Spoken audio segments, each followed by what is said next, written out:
ನಾನು ಯಾರು ಎಂಬ ಪುಸ್ತಕ ನಿರಾಕಾರ ಪರಮಪಿತ ಪರಮಾತ್ಮ ಶಿವನು ಪ್ರಜಾಪಿತ ಬ್ರಹ್ಮರವರ ಸಾಕಾರ ಮಾಧ್ಯಮದ ಮುಖಾಂತರ ತಿಳಿಸಿದ ಜ್ಞಾನದ ಆಧಾರದ ಮೇಲೆ ಈ ಕಿರುಹೊತ್ತಿಗೆಯನ್ನು ರಚಿಸಲಾಗಿದೆ.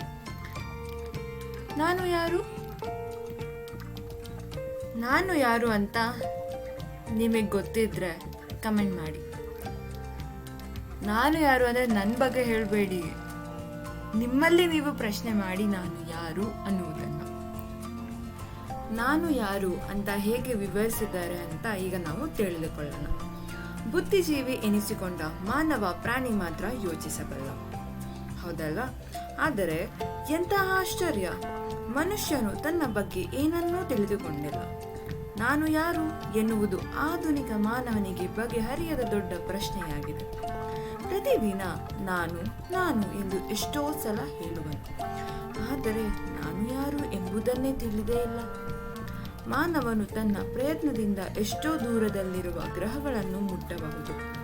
ಜಗತ್ತನ್ನು ಕೇವಲ ಗುಂಡಿಯನ್ನೊತ್ತಿ ಒಂದು ಕ್ಷಣದಲ್ಲಿ ಭಸ್ಮ ಮಾಡಬಹುದು. ಆದರೆ ಅತಿ ಸಣ್ಣ ಪ್ರಶ್ನೆಯಾದ ನಾನು ಯಾರು ಎಂಬ ಪ್ರಶ್ನೆಗೆ ಇನ್ನು ಅವನಿಂದ ಉತ್ತರ ದೊರೆಯದೆ ಏಕೆ ಉಳಿದಿದೆ?